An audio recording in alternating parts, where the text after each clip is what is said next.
What is an outlier? Is it okay for someone or something to be detached from the main body or system? What should you do with data points you find that don't seem to fit into any known category or fit any known trend? Here's one example of the process a person typically goes through to decide. For some people, following this flow diagram might be simple, and for others, they might have a lot of questions at each step. It doesn't seem like a simple yes or no suffices when there are so many unknowns, right? There are clear benefits both ways. The question is more about the probability of success, how long that success will take, and whether overall it is worth it. What starts the research process and the collection of data is typically a hypothesis.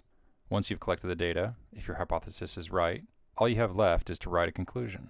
It is easy to see why finding something in the data that would cause you to challenge your hypothesis and redesign your experiment would be inconvenient. What makes the choice whether or not to challenge your hypothesis when you find an outlier in the data more difficult is the uncertainty of what good will come from it if you do. What are you going to find if you challenge your hypothesis, redesign your experiment, and collect all the data again? What if you find out your initial hypothesis was right? Wouldn't it then just be a waste of time? But then again, how would you know until you've done it? What if it improves your conclusion 1%? What about 5%? What about 1,000%? Where is the cutoff for what makes challenging your own or the predominant hypothesis worth it? It's easy to see why most people don't bother chasing that 0.3% chance of amazing success when there is a 99.7% chance of average success doing the same old thing.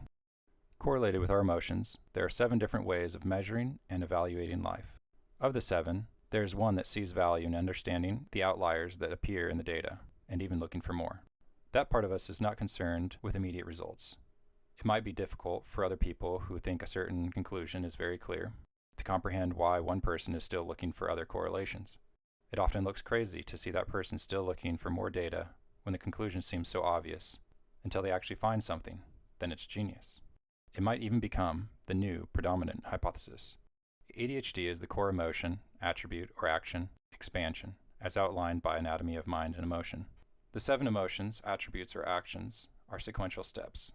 Personality differences exist because people develop relative proficiencies with each action, which become biases at the level of perception, judgment, and behavior.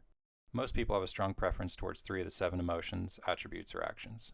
All 7 steps are needed to have an integrated perception, judgment, and behavior. These steps start with initiation. Initiation, being the first step, is just that, finding a starting point and jumping in. It wants quick, functional feedback because it is improvising as it goes. It is good at noticing what works and emulating it. It's good at making cursory inferences and being clever. Deconstruction is the second step. Once you take the first step, the next step is to figure out what exactly you stepped into. It dissects and deconstructs to figure out what variables something is made of. It is good at being accurate and objective. The third step is expansion, which is figuring out how those variables are directly or tangentially correlated with each other in the broader context. It is good at learning and innovating. The fourth step is unification, which is bringing everything that was found in the first 3 steps together in a harmonious way. It is good at building and maintaining connections. The 5th step is application, which is putting into action what was brought together in the 4th step. It is good at getting work done reliably and with determination. The 6th step is preservation, which looks towards the future and fortifies and protects what you invested in the first 5 steps. It is good at organizing and planning. The 7th step is transformation, which looks at the initial intention, the outcome, and the cost and benefit, and sees if there are any modifications you can do. It is good at seeing the bigger picture. This step is what restarts the cycle. Having a core emotion of expansion means that likely a relatively large amount of time is spent on the expanding step. When that happens, the context gets broader, and the tangents relating each thing to each other thing gets more complex. I would know, this is one of my core emotions. My whole life, my mind has been going off on tangents. It has been difficult to pay attention to certain things. As the 7 emotions theory developed, it seemed apparent to me that there was a connection between the expansion core emotion and ADHD. I decided to put my theory to the test recently by doing an online survey to see how deep the connection goes, if there actually is any. Through research that I've done on earliest memories over the last several years, I've identified some common themes. I made a survey which asked people to consider their 3 oldest memories and select themes that are present. I also asked people to indicate whether they had been diagnosed with ADHD, and if so, which subtype. I also included an option for those who hadn't been officially diagnosed but are pretty sure they have ADHD. The results were quite interesting, comparing early memory themes of ADHD to non-ADHD of 300 participants. Those diagnosed with combined ADHD were 2 times more likely to have expansion as a theme. 3 to 4 times less likely to have preservation as a theme, 50% more likely to have deconstruction as a theme, more likely to have the abstract sub-theme of initiation, more likely to have unification as a theme. Those diagnosed with inattentive ADHD were 3 to 4 times more likely to have expansion as a theme, 2 to 3 times more likely to have transformation as a theme, 2 times more likely to have the concrete sub-theme of initiation, and 2 times less likely to have the abstract sub-theme, more likely to have the concrete sub-theme of application, less likely to have preservation as a theme.